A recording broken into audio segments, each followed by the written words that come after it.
Yeah, well, yeah. First off, I want to say this: like, second time we've played against Howard, and guys, Kenny Blakeney's a really good coach. He's a really, really, really good coach. He's a good guy. I've always known that. And he's a Duke grad, so that ain't always easy for me to say, and I'm being halfway funny. But he is a really, really, really good basketball coach and does a terrific job with his team. And I just, after now playing against their team twice and preparing twice, I have a ton of respect. It's not a secret, why he's been to the NCAA tournament the last 2 years. First off, hats off to them. I thought they were well prepared. Their movement without the ball it can be difficult to deal with. There's no doubt about that. And that gave us some problems there in the first half. So give them credit for giving us a run there for a while. I thought in the second half we made a choice that we were going to try to defend to a standard close to what we expect. And I thought good things happened at that point. It was good to see us play well through a stretch and for most of the second half. That's hopefully something we can build off of. I thought through that stretch it was like really nice to see Aziz play the right way. I thought he kind of found himself offensively doing his job, versus some different ball screen coverages that he's seen the last. He got switched at Villanova. He's getting switched tonight, and I thought that's something he's not used to. And I thought he kind of found his rhythm of how to play against that tonight. And you look down 8 for 10, 17 points. I was pleased there. And, Jizzle gets the 4 fouls. I probably should have, I don't like, that's the least amount of minutes he's played. He got the foul trouble and the 4 fouls. I probably should have just played him a little bit through it. But I was making sure in case they jumped back into the game that he could finish the game. And then, we didn't get him kind of those extended minutes. But that's okay because we know he's going to be playing big minutes all year long and the rest of the way. It's good to see Dan back out there. I think it was a lift for our team. It's certainly a lift for me. We're a different team with him. We just can do so many different things in terms of putting pressure on the rim off the bounce, getting to the board, his length and athleticism. And, it wasn't about how good or bad he played tonight. It was more about just him getting some minutes. I could have played him a little bit more. But he practiced the last 2 days. He just went 3 days in a row of live play. And when we kind of felt like the game was in hand, we kind of took that last rotation away that we had planned. And I think big picture, that was the right thing to do, even though I know he wanted to go back in the game. Defensively, did you feel like it was an intensity thing, like an energy effort thing in the first half? Or was it they were, like you said, just running some good stuff that kind of mixed you up? Yeah, I was displeased with our ball pressure. I was displeased with our transition defense, and I don't think they're a team. I mean, again, they're one of the slowest teams in the country, but it's a couple times we let it get behind us just off of falling asleep. I was displeased with some of the physicality of our defense in the first half especially, and then our ability to go make plays defensively. I haven't seen a lot of that here the last week or so. And so that was displeasing. And then I thought to start the second half, we turned the corner in those areas for the first time in a while. It felt like right before the under 4 timeout in the first half, there was a really good segment or two there defensively. Did that maybe feel like it kind of kicked up going into that stop, or am I seeing things there? Yeah, I don't know. I'll go look at the tape, but it's one of those things that, and I think this is hard for young people. Like, it's not like I ever watch our team practice or play and I've ever felt like they don't want to be good. Like there's just a level of effort. There's a level of intensity and edge that when we play to that, we're very good. And when we just, play hard and try to play well, we're just not quite as good. So I think sometimes people want things to be black and white, and it's just not that simple. And I think what we have to do, and again, we did it in the second half, there's a light switch, right? And you can turn that intensity, that edge, that focus, you can turn that on, and I just think you never turn it off. Like, I think you turn it on and you just leave it on. Because when we have it on, we're a good basketball team. And when we don't, we're not as good. And I think our young – I had to kind of remind myself – I said this on the radio, like, I've had to remind myself the last week or so, however long it's been, that's why I have a job. It's to, like, try to get young people to understand that there's a different level they can go to. There's a different level they can play at, and that's not normal to be at that level all the time, but that's why we have jobs and leadership to try to get them there, right? And so we'll continue to try to push for that, because when we play at that level, again, I'll say it, I think we're a good basketball team. I'm sure you said some motivational things at halftime, but who's the player that gets them going, in addition to you? I just think we got a bunch of old guys, Scott, experienced guys that want to win. And it's going to be a collective thing on this team. I know that's not good to write in the paper, that it's going to be great to say, hey, this is the guy that huddles them up and screams at. They asked me on the radio, hey, what'd you say in halftime? I said, well, guys, I've been on 10 for a week. Like, I've been on level 10 for a week. Okay, so it wasn't anything I said. I've been asking for it to the highest level since the Georgia Tech game, and they've known I've been displeased.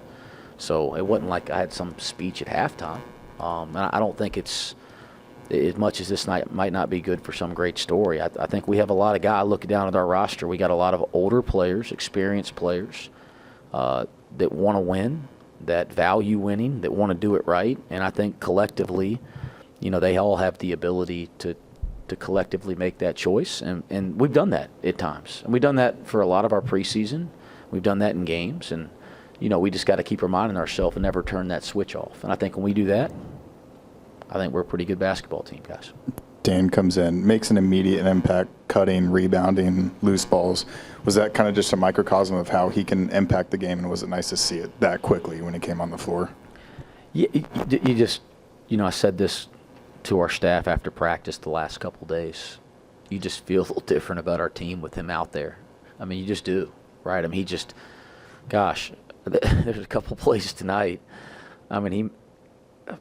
What's the play? He goes for a steal. He can't get in the backcourt, and it turns into 5-on-4, and he's chasing it from behind. And you're like, how did that situation turn into an advantage for the offense?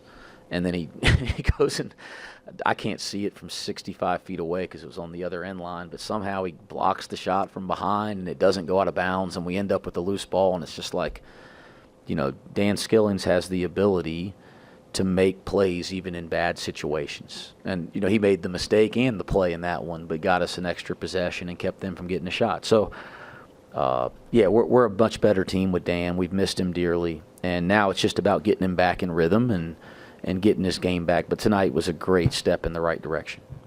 Wes, Dylan just mentioned the praise for a guy like C.J. Anthony about how he keeps this group collective and his IQ, and that he sees the game differently despite not playing actually on the court at times. He mentioned how he looks to him for the IQ to kind of get his insight on things on the floor. Just talk about what C.J. means to this team despite not playing as much as he hoped.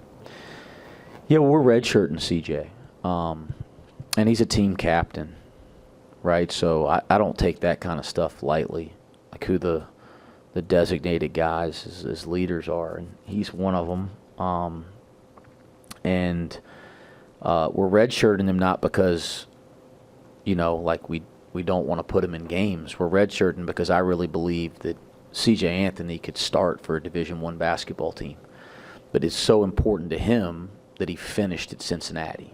He started here when we got here 3.5 years ago, and he wanted to do 4 years and be a Cincinnati graduate and play 4 years of Cincinnati basketball. Like, that was really important to him.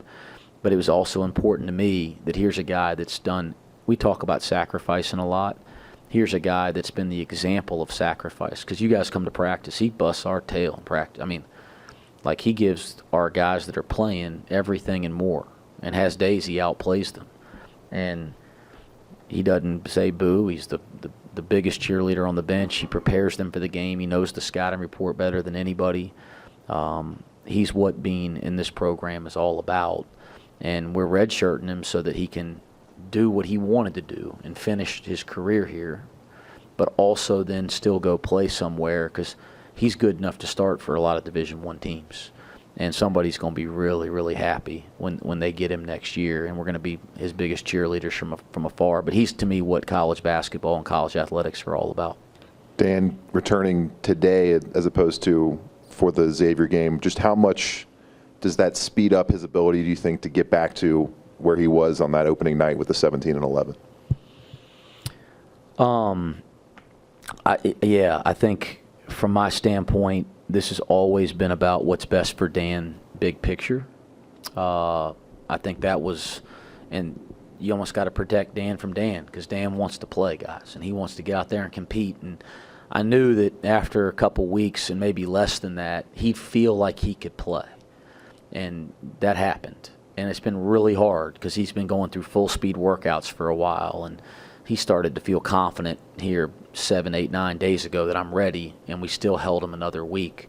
I'd have liked to have had him at Villanova the other night. I mean, my gosh, right? And he could have played, but we made a decision for what was best for him long term. It's not the injury that he's coming back from. It's you're worried that you have somebody idle that long, and you just throw them right out into it, that you're risking another injury, right? And so we're trying to take it slow, and that's been the goal all along. But he went through a really long return to play progression, maybe longer than I've ever seen.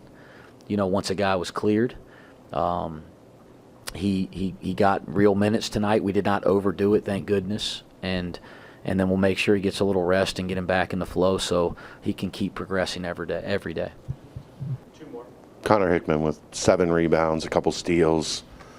Offensively, it's just not there for him yet. Is it just a matter of him finding that rhythm and maybe seeing a couple go in to kind of get sparked? Yeah, well, like these guys told me walking off the floor, he scored his 1,000th career point tonight.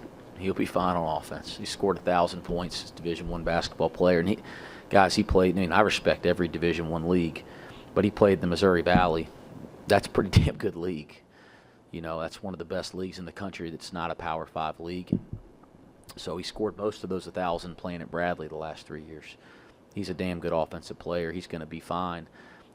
He's already had some very good offensive moments here with the lights on. So I'm not worried about it.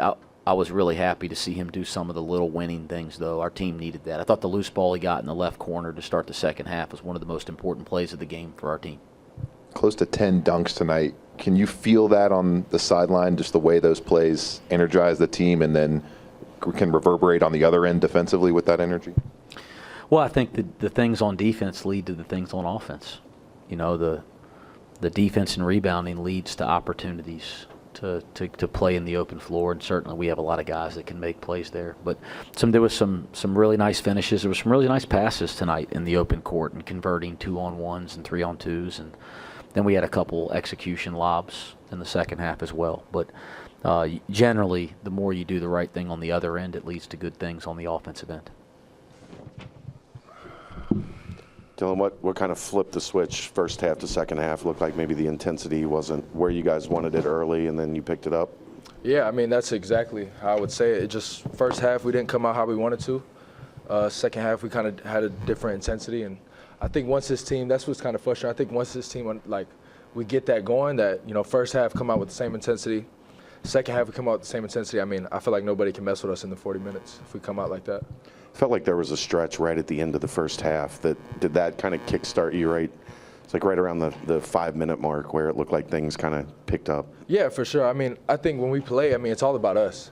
I don't think we've had a game where really the other team really sat down and, beat us in the 4-minute stretches that we play. I think it's all about us, just how we're executing, the effort, the intensity we're playing with. So, we kind of determine all that. We control all that. So I think just knowing that going into half and coming out in second half with a different intensity, I think that just flipped the game for us. For those not so blessed, what's it like to soar through the air, jam the ball down, and hear the crowd just go nuts? I learned it from him. Well, for both of you. This is who it's I a pretty good from. talent for both of you. Yeah, God-given, for sure. Well, what's it like? I think it's really fun to play around this team. You're gonna worry about everybody, him and me, love threat. And now he getting knocking threes. I feel like we just getting better every day, and I really appreciate that. Kind of going off that, what was the difference tonight then against Villanova? It just didn't seem like the lob game was there, Dylan. You can answer. I mean, I think it was just our execution, looking for it, taking care of the ball, not being afraid of pressure when teams are, a lot of ball pressure on the ball, just not even paying attention to that, being strong with the ball. Then looking for it. I think that's the biggest thing. Just as long as we execute it right, we know that it can be there with the way our guards set screens to get us open for those lobs. I mean, as long as we execute right, I think they're there all game.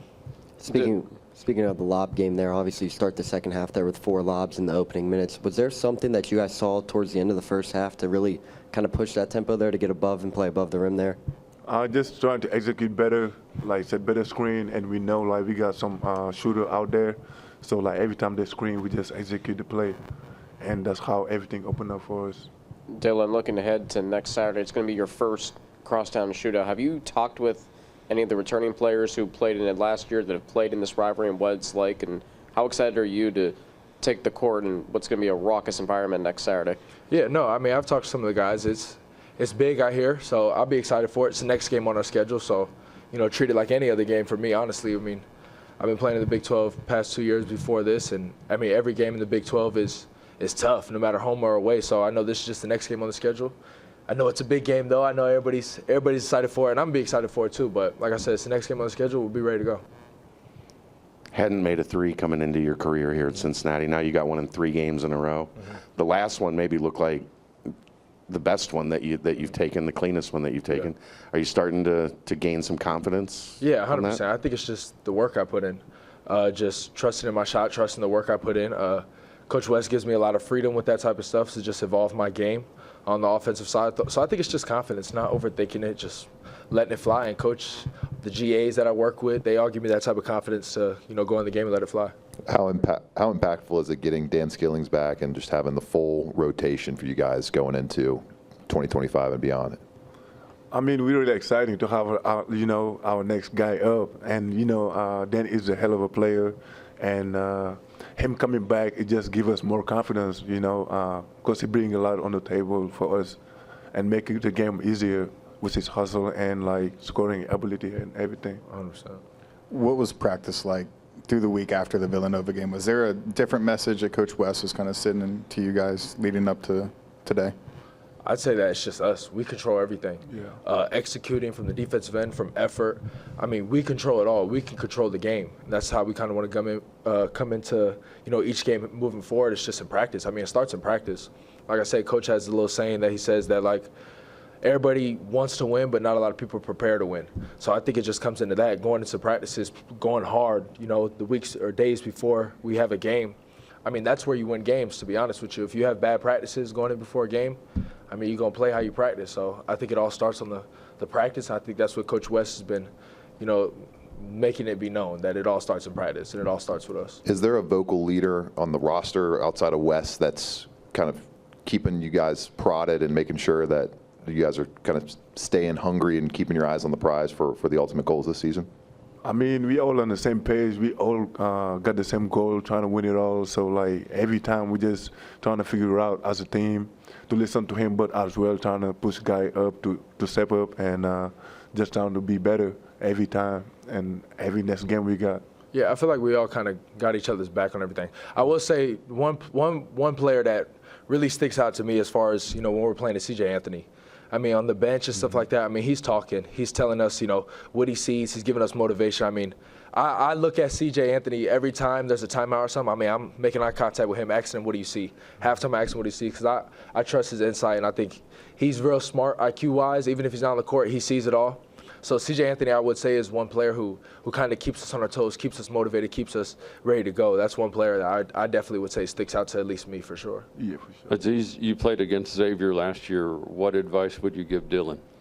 I mean, really, like, it's just the next game for real. Like, we prepare every game as the same, trying to win it all. So, like, it's just the next game. Yes, it's going to be a lot of pressure.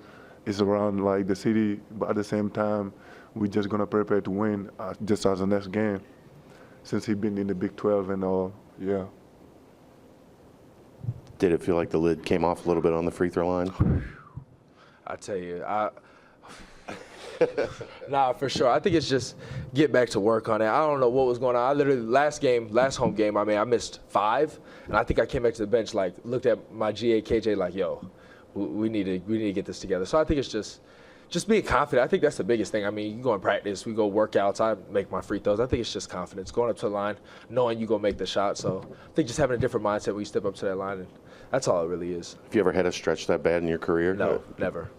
So Does it feel like it's never going to go in at that point, and then you see one go in, and you're like, all right, maybe it's not that bad? I think it was all just in workouts, like shooting in workouts, getting my free throws in. Like, okay, I know it's not the shot. I know it's up here.